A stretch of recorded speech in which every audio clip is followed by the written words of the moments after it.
Hello, I'm Dr. Kathleen Olive, and I hope that you enjoy this resource on Japan that was prepared for Limelight Arts Travel. In this presentation, we're going to shift our focus. Thus far, we've really been thinking about centers of power that are located in the central south of Japan, from Nara to Heian-kyo or Kyoto, and we've gone lightly north to Kamakura with the Bakufu or military government that was based there in the so-called Kamakura period. But in this presentation, we're going instead to think about the rise of a new city, of a new capital, and of a new class of people and type of cultural production that is associated with that city. And that city is Edo, or as we call it today, Tokyo. The Edo period in some ways is kind of I always think of it as one of the most intriguing periods of Japanese history because it represents a huge political fragmenting at the same time as it represents an extraordinary singular political achievement. It represents a moment when Japan definitively turns its back on the rest of the world for 250 years, but thereby also manages to create an aesthetic and many of the actual art forms that we still think of as quintessentially Japanese. And it's also a period that through that exclusion and isolation and refinement of Japaneseness, what does it mean to be us, not everyone else, also really sets the stage for some of the rapid shifts that occur in Japan in the modern era. So the Edo period, as it's known, is for me one of the most fascinating and rich periods of Japanese history. And we come into it in the 16th century. We ended in the Muromachi period, named for a suburb of Kyoto, where a powerful clan, the Ashikaga, had come to dominate the Bakufu, or military government located at Kamakura. But we said that they became increasingly reliant on feudal lords and their armed retainers in order to back up their own ambitions. And those feudal lords, or daimyo, end up having too much real material power in the form of their vassals or samurai and the taxes that they're harvesting from their tax estates for the Ashikaga to really establish permanent rule. And instead, those daimyo begin to fight amongst themselves for who's going to be top dog. So from about 1600, we see an intense conflict between a number of daimyo who are emerging on top. And this is known in a conscious echo of a similar kind of development in China. It's known as the Warring States period. In the Warring States period, this generation of clan warfare, we see the emergence of some key figures who will set the stage for the Edo period as we're going to explore it. One of them is Oda Nobunaga, and on the map you're looking at, his territory is in the blues and the magenta and pink. And he uses his vassals and retainers in order to take territory from other daimyo and their retainers. He manages to conquer about 1/3 of the landmass of Japan doing that. And he also manages to do that by suppressing some of the Buddhist monasteries that are rival sources of political power. We've said from the moment Buddhism is introduced in Japan, it always represents an alternative source of power, political power. So he's quite ruthless, burns quite a number of those important monasteries, unfortunately, to the ground.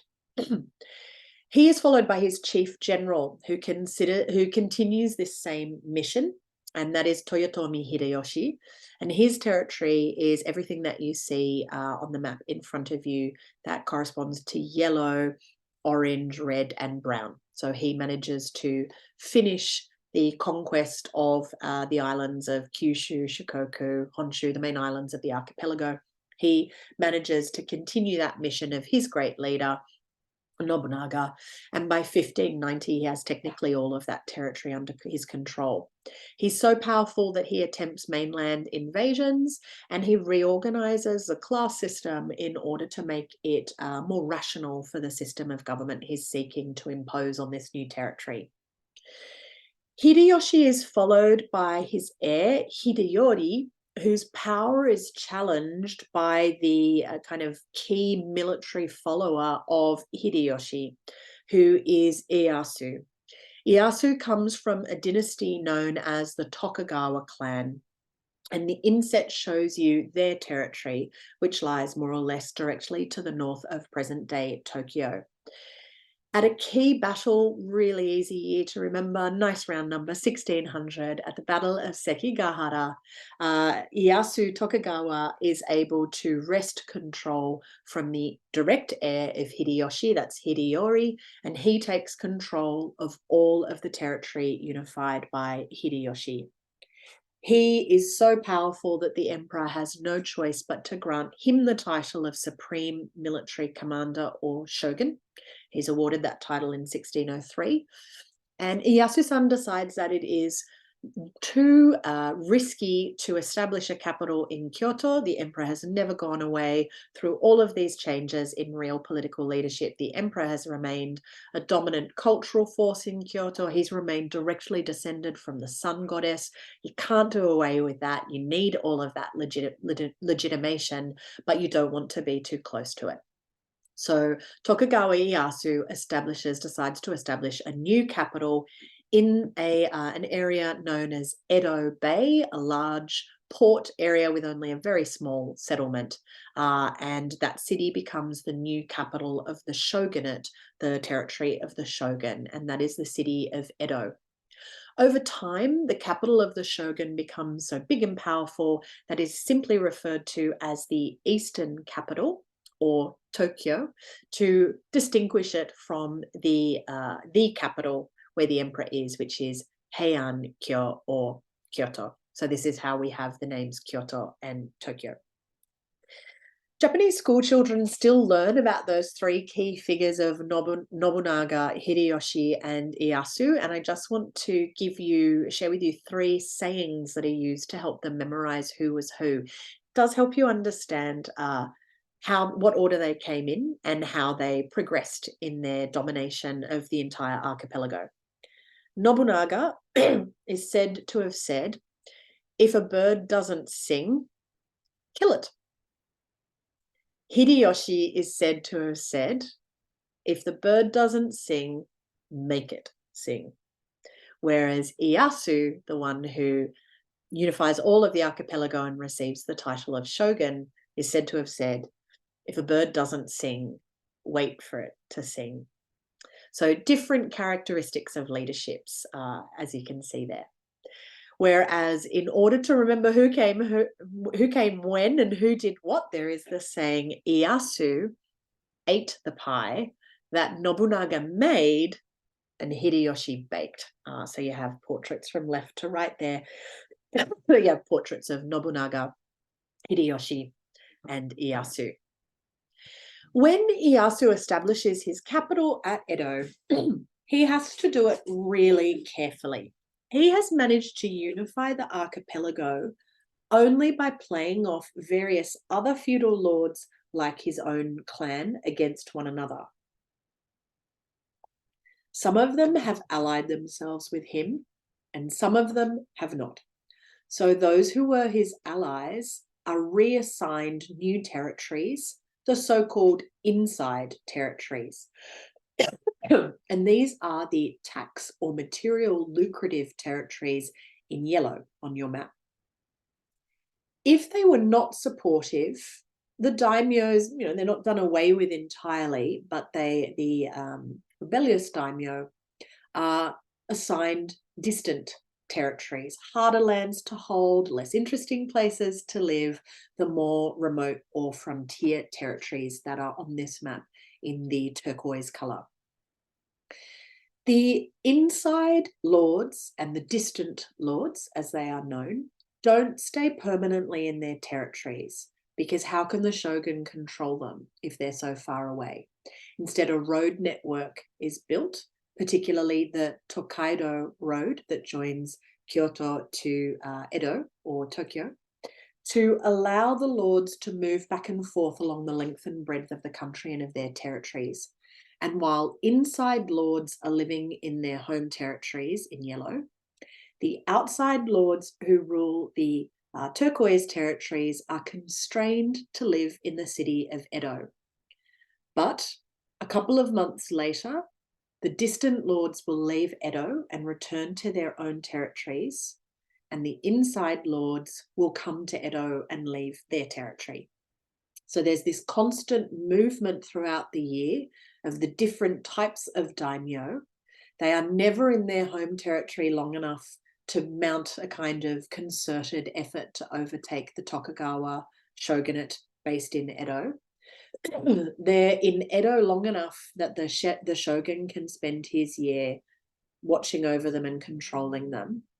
And as security, they have to leave their women and children in Edo, where the shogun can control them. Lords can't move troops without permission. They can't marry their children, they can't form local alliances, they can't do any of these things without official approval of the shogun in Edo. Imagine the bureaucracy that's required. Imagine the hierarchy that's required. And imagine you're one of those lords constantly revolving back and forth from your territories to and from Edo. How can you show your status? How can you show your power?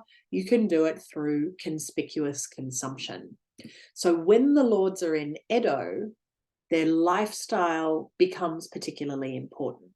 And when they are in their territories, defense is important. So they'll build castles in their territories and they will build town mansions in Edo.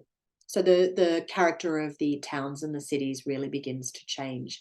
These are scenes from Hiroshige's 53 Stations of the Tokaido Road, where at left we have the lords leaving Edo from Nihonbashi or Japan Bridge. That's kilometer 0 for Japan. It's where all the mileages are still measured from. Nihonbashi still exists in Japan under a flyover of roads and railway lines. They're leaving Edo with all of their procession and pomp and glory.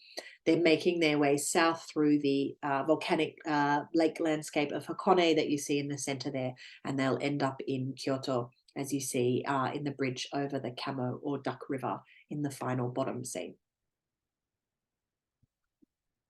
Edo grows as a result. It's just been this small fishing village, but now the shogun lives there, his court lives there, his daimyo live there, their retainers live there, their families live there permanently throughout the year. From 60,000 people in 1600, Edo grows to a population of over 1 million less than 200 years later, making it the world's biggest city at that point in time, bigger than Constantinople, for example. And the whole city of Edo, which we call Tokyo today, will be reorganized according to this new social structure. We've got extraordinary mansions and townhouses, as we can see on these folding screens. We've got the central moated palace castle district that you see in the center right of the screen here, associated with the shogun. That's the location of the imperial palace today in Tokyo. The whole city is changed very, very quickly as a result. And the class changes are really significant. What happens under the Tokugawa shogunate is a very clear social hierarchy is introduced. Nominally, the emperor is at the top of this pyramid. He has the most cultural power. And nominally, he has the most political power thanks to his direct descent from the sun goddess. And he gives that power to his supreme military commander, the shogun. And the shogun is technically our ruler. So in terms of status, the emperor and his court nobles are always at the top. But in terms of real power, the shogun is the top of this tree. The shogun farms his power out to feudal lords or daimyo who rely on armed retainers or samurai to control the labouring agricultural population of the districts that they are farming, tax farming essentially. Peasants are honourable because they work with their hands and they produce something. Likewise, artisans are honourable, even if they live in cities, because they too make something from the fruit of their labour, a tangible object. But at the bottom of this kind of social hierarchy, we have merchants who simply trade in money. They don't make anything. They pass filthy lucre back and forth, and so they were not considered to be honourable in this period. And yet, that conspicuous consumption culture of the daimyo that we really see growing in Edo in this period so they can show their status, it requires merchants in order to be funded. So the daimyo become increasingly indebted over a 200-year period to merchants and moneylenders. So these people who are not considered honourable are nevertheless making this entire social system go round. Below the merchants, by the way, not on, even on this pyramid, are the so-called non-humans, and that included people who were outcast for various reasons, lepers, for example, prostitutes, and even some kinds of actors. So it's a very rigid social structure. The life of the daimyo in Edo is quite easy to still see there. When you're outside of Tokyo, you can see the life of the daimyo in the great castle towns of Japan. I'm thinking of places like Kanazawa or Matsumoto, even Osaka, where you still see the great castles built by the lords in their domains, not in Edo. But in Edo, you can see how they lived while they were in the shogun's capital, particularly by visiting gardens. So this is the garden of Hamarikyu. It's still on Edo Bay, directly on Tokyo Bay. The thing I love about this garden is that it's such a beautiful contrast of the traditional stroll garden that was preferred by these aristocratic lords. Beautiful contrast with obviously the modern skyline of Tokyo today. You can also get a sense of this burgeoning city at the Edo Tokyo Museum. This is a large museum near the Sumida River in the kind of entertainment district, even still today, of Tokyo, but which was also the entertainment district of Edo. Really large museum of life-size recreations of different historical moments in the city. Check its website though, because it is frequently closed for extensive renovations. So it's quite often closed. But here you see a scale reconstruction of a row house of a townsperson in Edo, not a lord, but someone who's living in Edo, drawn to Edo either to supply what the daimyo and the shogun and his court need, or who are drawn by the promise of the kind of extended labor networks that population requires. Woodblock prints in this period are often a way, I think, to get a sense of what Edo was like. This is Yoshiwara. It's a pleasure district of the city of Edo. You know, Edo is a very male city set up for the shogun, his court, his lords, their retainers. Lots and lots of men who are away from their usual context. They're on this alternate residence or sankin kotai system. They're, devoid of their usual home networks. They need places to go, to eat, to drink, to be entertained. So we see theatre, dance, acting, sex work, drinking, all of these kind of pleasure structures growing up in the city to respond to it. The other thing that's interesting to think about, as I said, in this Edo period, is that there's this focus on the interior. Let's build our new capital in Edo. Let's organize a new social structure. Let's reorganize territories assigned to daimyo. We're looking inwards. We're not looking outwards. And that is a general kind of rule for the Edo period. In fact, it's a period of great international seclusion for Japan. Initially, the Tokugawa shoguns are interested in foreign trade. They like luxury objects. They're finding markets for Japanese exports overseas. But what becomes clear is that when that trade is with the West in particular, particularly with the Dutch, or Portuguese, there are going to be strings attached. And the strings are going to be connected to foreign influence. So those traders aren't just wanting to come and leave their own products and take Japanese ones back to Europe with them. They want to leave ambassadors, they want to leave spies, and they want to leave missionaries. And these are all seen as types of foreign influence that threaten this new system of government, the Tokugawa shogunate. So in 1614, half a generation after the Tokugawa clan unifies all of Japan, Christianity is prohibited by law. All of the missionary priests who've been coming with Dutch and Portuguese traders in particular, often Jesuits, are officially expelled. Christianity is officially prohibited. Converts to Christianity are forced to abjure their religion, often by stepping on images of Christian icons, such as the one that you see has been worn away at right by constant gestures of renunciation. And we see instead the development of the so-called hidden Christians, particularly around the ports of southern Japan, such as Nagasaki, which had been an important base for the Dutch and Portuguese.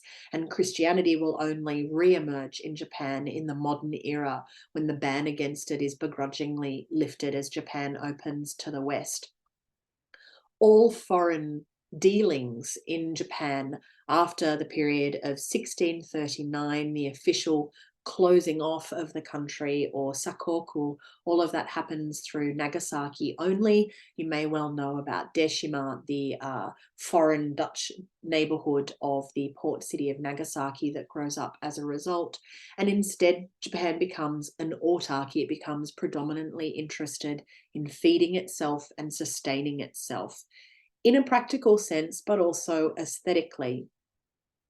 It's always interesting to think about the pros and cons of sakoku, or closed country politics. You know, Japan resists foreign influence in this way. It doesn't become a Christian cadet state of the West. It doesn't become a colony of great European powers, as basically all of the rest of Asia starts to be from this point in time. These are positives. It remains intact. It remains inherently different, unique, individual. I think these are the things that we all enjoy and find mystifying about traveling to Japan today, how unique it has remained, given that it only opens up again to the international world in the 19th century. But at the same time, it's important to think about other developments happening in the rest of the world that Japan misses in this period. It misses the it misses the Enlightenment, essentially. So new ideas of the nation state, new ideas about civic engagement and participation, burgeoning ideas about the emancipation of women, scientific and medical developments, heliocentrism, for example, the study of human anatomy, modern medicine. These are all things that are beginning in this very period in the West that Japan remains closed to until the 19th century. So always important, I think, to think about the pros and the cons of this kind of a policy. When it comes to the kind of visual manifestations we see when we visit Japan today, however, something that results in the Edo period, because of closed country on the one hand, and because of this huge growing daimyo or aristocratic class, new class on the other hand, is a really local, quintessentially Japanese culture, visual culture. It is not continually influenced by new developments from abroad. Instead, it continues to refine its own visual language for a local market. And this gives us really unique works that could only have come from Japan. And it will also give us in the 19th century an explosion of interest in Japanese arts and crafts, which in the West we now call Japonisme. So what are the kind of works that are being produced in that period?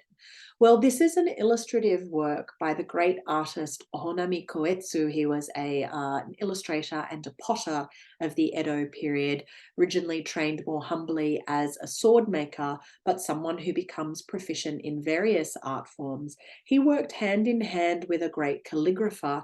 This is a hand scroll of a poetry anthology that you would read from right to left, that he has illustrated with a very auspicious animal. The crane lives a long life, therefore a bird of good fortune, that is picked out in details of gold. So the beaks of the crane, the legs of the crane, and that extraordinary soil that they stand on, clustered around the lake or pond that is simply the paper at bottom left underneath, that is gold wash, extraordinary luxury production. Luxury is a really important aspect of Edo arts and crafts. The materials that look like gold, that look like a pure lapis or azurite are, so really expensive materials. This is one half of a set of folding screens, also produced in the Edo period. They have a background of gold leaf and then just simply green and blue pigment. And they show a very stylized scene of irises, very beautiful when concertinaed across a large, emphasis on large, room. You can see them on display here in the Nezu Museum in Tokyo, one of Tokyo's most beautiful museums. And these are the masterpiece of an artist called Ogata Korin, such a master that an entire school of art in the Edo period is named for him. That's the Rinpa school. And while to us these might just look like irises, they are actually a sophisticated elite reference to an episode in the Tales of Ise. That's an ancient story from the Heian period that remains in vogue through the Edo period, where a character fleeing for various reasons is crossing a stream on an 8-planked bridge, and the stream is full of irises in bloom, and he stops and looks at the irises and thinks of his distant wife and composes an acrostic, in other words, a poem, of which the first syllable of each line spells out the Japanese word for irises. So this isn't just a bunch of irises stretched across a room. This is a luxurious and symbolic allusion to a foundational work of Japanese literature. These are all in references. They're not something that a Chinese trader or a Dutch trader would be able to grasp, but the visual surface beauty of these objects is obviously international, is global. As I said, woodblock prints are often an interesting way to think about the growth of Edo. Edo's rise is charted through the genre of woodblock prints, which were usually done in quite a big print run, were therefore quite affordable and circulated really easily. So they're a kind of mass media form of communication in the Edo period, with new forms of technology of woodblock printing introduced in order to make them possible. In 1657, there is a terrible fire in a district of Tokyo, as we call it today, of Edo, that had always been important. It's a district known as Asakusa. You may know the district of Asakusa for its very famous temple. Legend says it's the oldest in Edo.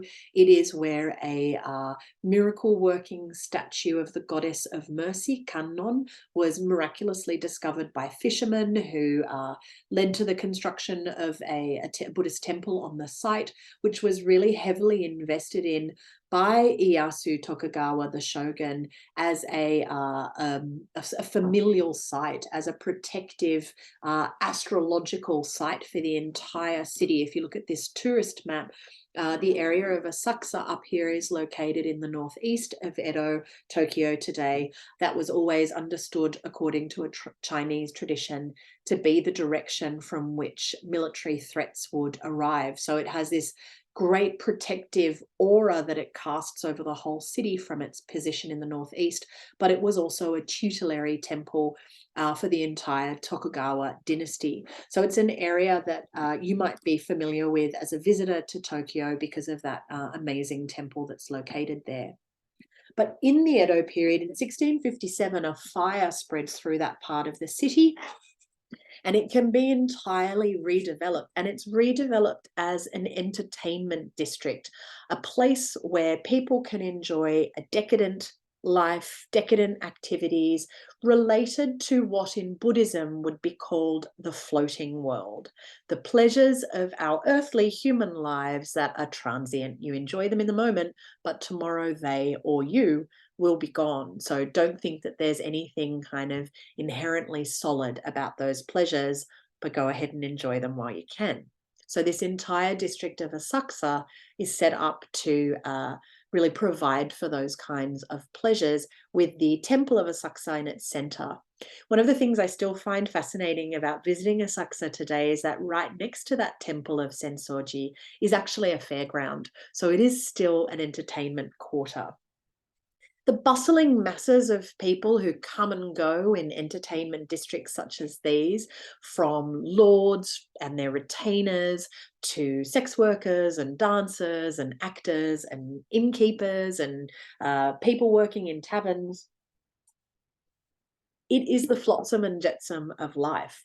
And no one captures that better, I think, than the poet of 17th century Edo, Basho, who lived not far from the Asakusa district on the banks of the Sumida River. And in his haiku, he captures that kind of decadent / evanescent, fleeting nature of life in Edo. So throughout the town, only her husband does not know.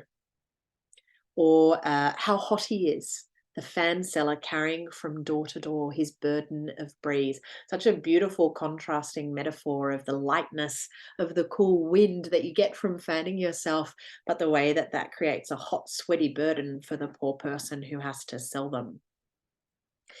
In the woodblock print that you see at left, you see that that entertainment district of Asakusa bustling, thriving, as represented here in this print by Hiroshige.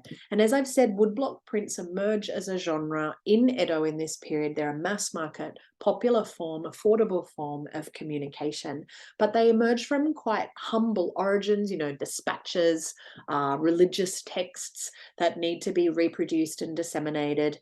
From that, they become popular forms of entertainment, but also high art.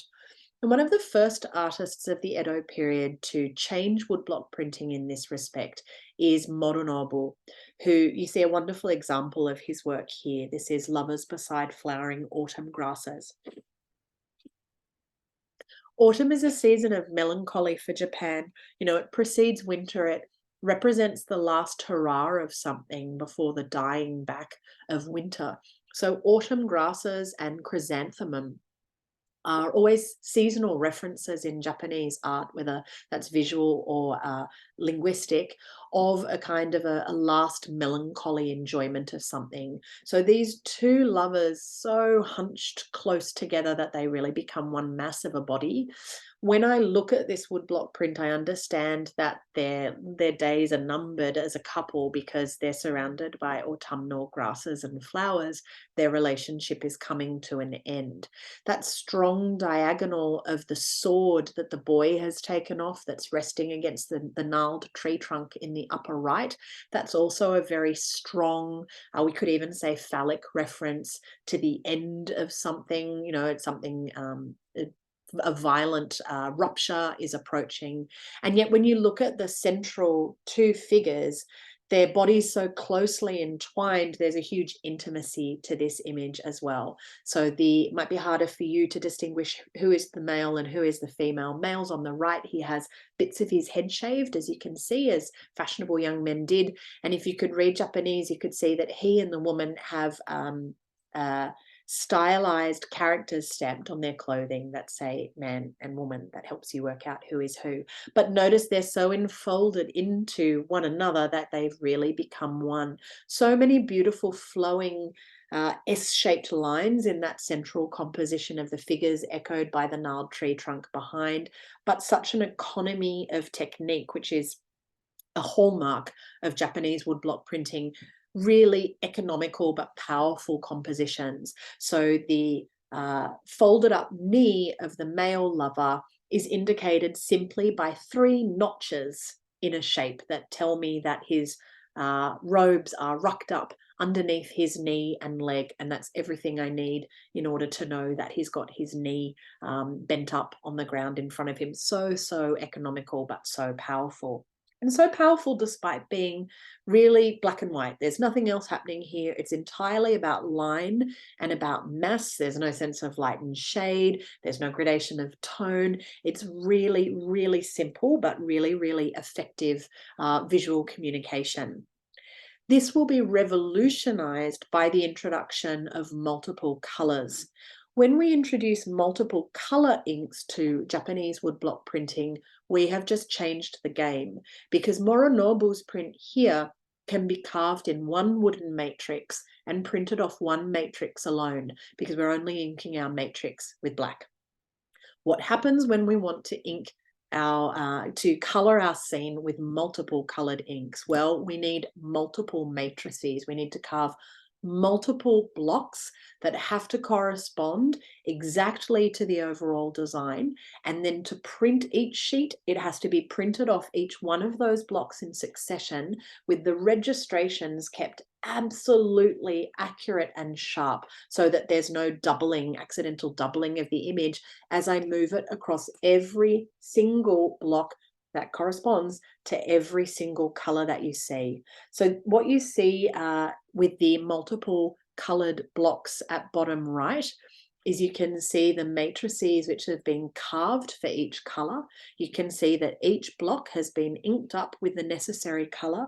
And then up above, you can see the sheets as they move across each block. That one sheet passes across each block, inked and colored for each impression that that piece of paper will receive. Little notch marks in the corner allow you to line the sheet up exactly so that you don't get doubling. Your registration is sharp.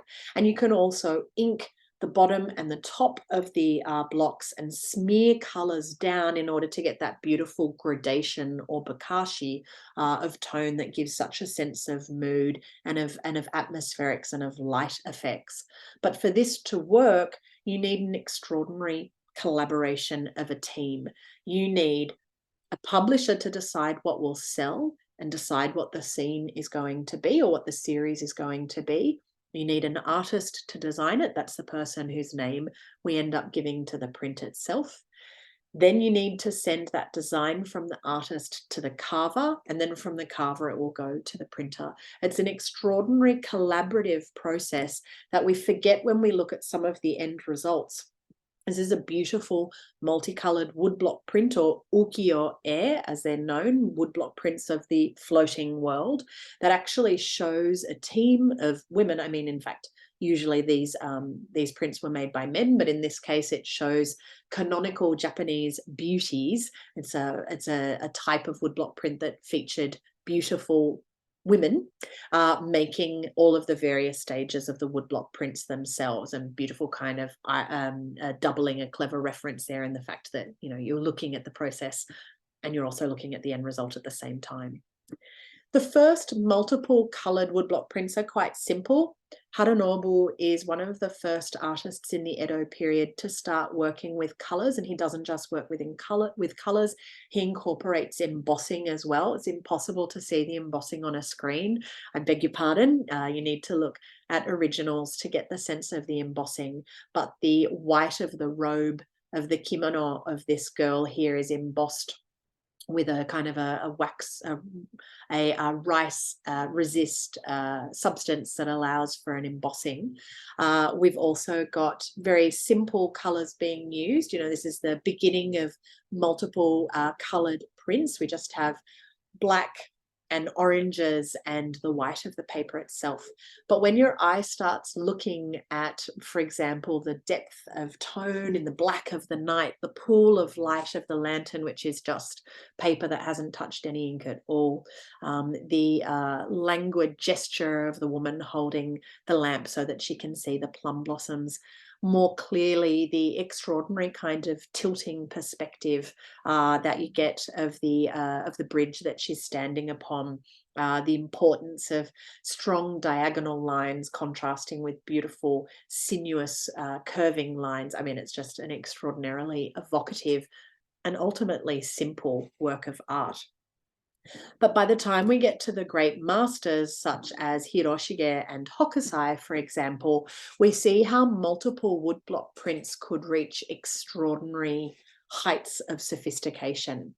I've decided to show Hiroshige because I think Hokusai is someone we're more familiar with. So Hiroshige is an equal master to Hokusai. So I just thought I'd show you one example of his. This is from a series that his publisher devised called 100 Famous Views of Edo. This is looking from Edo across the frozen Sumida River, wastes of the river delta, to the mountains in the distance. And we see this from literally bird's eye view. You know, we're seeing this from the perspective of a bird of prey that's hovering over the river, perhaps eyeing off the fish in the tiny little wicker trap floating in the middle of the river here, we see the whole scene from the bird's perspective.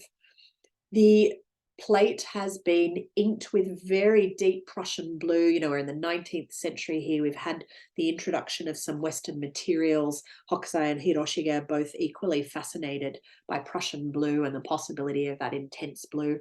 Notice how here a thick smudge of it has been smeared up from the bottom of the block here in order to give the sense of the deep frozen heart of the center of this cold river.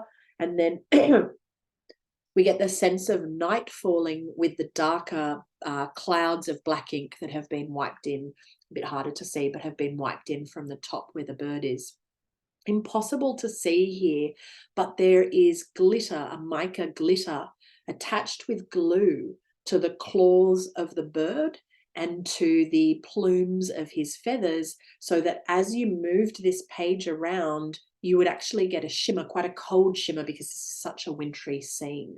So materials have been added after the printing process in order to heighten some of the mood of the piece. When you look at this in terms of color, it's incredibly simple. The white is the paper. The black are black lines that have been carved as outline to center some of the perspectives of the scene. And then we've got black and blue ink, and that's really it. It's so simple in terms of its materials, but it's the drama of the composition, the unexpected angles that we're given, the way that you have to kind of search in order to uncover the story at the heart of this arresting, so striking scene, and such a simple use of materials, restrained use of very lavish materials like Prussian blue or mica glitter, nevertheless gives an extraordinary end result.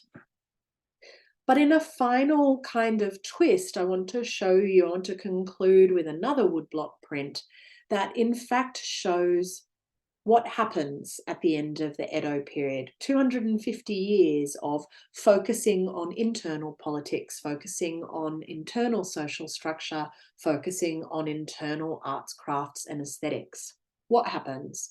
In 1853, US steamships are the first of the many international powers to arrive in Japan and say, we don't care that your borders are closed. We request that you open them and begin to trade with us.